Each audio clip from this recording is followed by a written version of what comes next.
డ్రైవర్ల విషయంలో అయితే ఇంకా ప్రభుత్వం ఇటు తేల్చలేదు, ఎటువంటి నిర్ణయం కూడా తీసుకోలేదు. కాకపోతే ప్రస్తుతం అయితే ఆటో డ్రైవర్లకు ఎలాంటి పథకం అమలు చేయాలి అనే దాని మీద అధ్యయనం అయితే కొనసాగుతోంది. ఆటో డ్రైవర్ల విషయంలో ఒక కొత్త పథకం తీసుకురాబోతోంది కూటమి ప్రభుత్వం.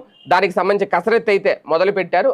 గతంలో వాహన మిత్ర అనే పేరుతో ఒక 10,000 రూపాయలు అయితే ఇచ్చేవారు అప్పట్లో జగన్మోహన్ రెడ్డి. ఇప్పుడు అది ఇవ్వట్లేదు. అలాగే అంటే చాలా పథకాలు పేరు మార్చి కంటిన్యూ చేశారు. ఇప్పుడు తల్లికి వందనం, అమ్మఒడిని తల్లికి వందనంగా మార్చారు.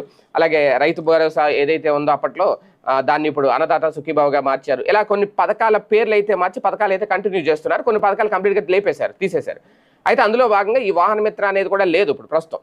అయితే ఆ ప్లేస్లో ఇప్పుడు పైగా ఈ ఉచిత బస్సు ప్రయాణం కనుక అందుబాటులోకి వస్తే ఆటో డ్రైవర్లు అందరూ రోడ్డును పడతారు, వాళ్ళ పొట్ట కొట్టినట్టు అవుతుంది, వాళ్ళ ఉపాధి పరిస్థితి ఏంటి, వాళ్ళ జీవనం పరిస్థితి ఏంటి అనే దాని మీదే ఇప్పుడు చర్చిస్తున్నారు. అయితే అంతకు మించి ఒక మెరుగైన పథకం ఇచ్చే ఆలోచన అయితే చేస్తున్నారు అనేది. అయితే ఆ మెరుగైన పథకం ఎలా ఉండబోతుంది అనేది